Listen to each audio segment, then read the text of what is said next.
Serious, who is the most evil person you've ever met? Not sure about the most, but my father is definitely up there. Spent my childhood with me, my mother and older brother being beaten. Then when my brother got older and he was too big for my father to hit, he started putting my brother down, making him feel worthless, which led to him leaving at age 16. Then my mother and I started getting the brunt of his moods, and there was nothing I could do about it because he was bigger than me. But then one day when I was 17, I realized that I was now bigger than him. I didn't hit him, but being able to finally shove him away from my mother made me feel like a horrible darkness had subsided. A pedo, so bad he'll never get out of prison.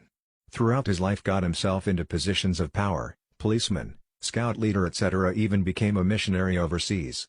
The most manipulative man I've ever met. Unfortunately I was in my late teens, so didn't meet his criteria.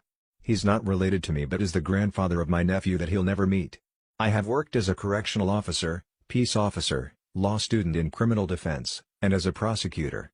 My key takeaway from these experiences is that few people are straight up evil in some biblical sense, and because they are so rare, it's actually quite terrifying when these types crop up.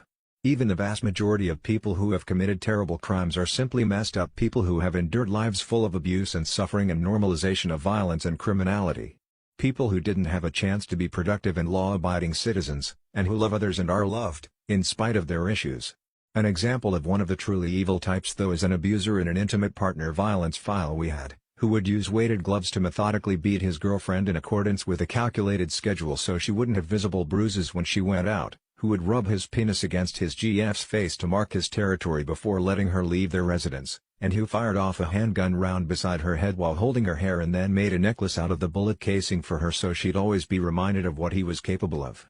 That was calculated violence and cruelty to a rare extreme. Usually such things are impulsive and people get carried away and regret things, at least.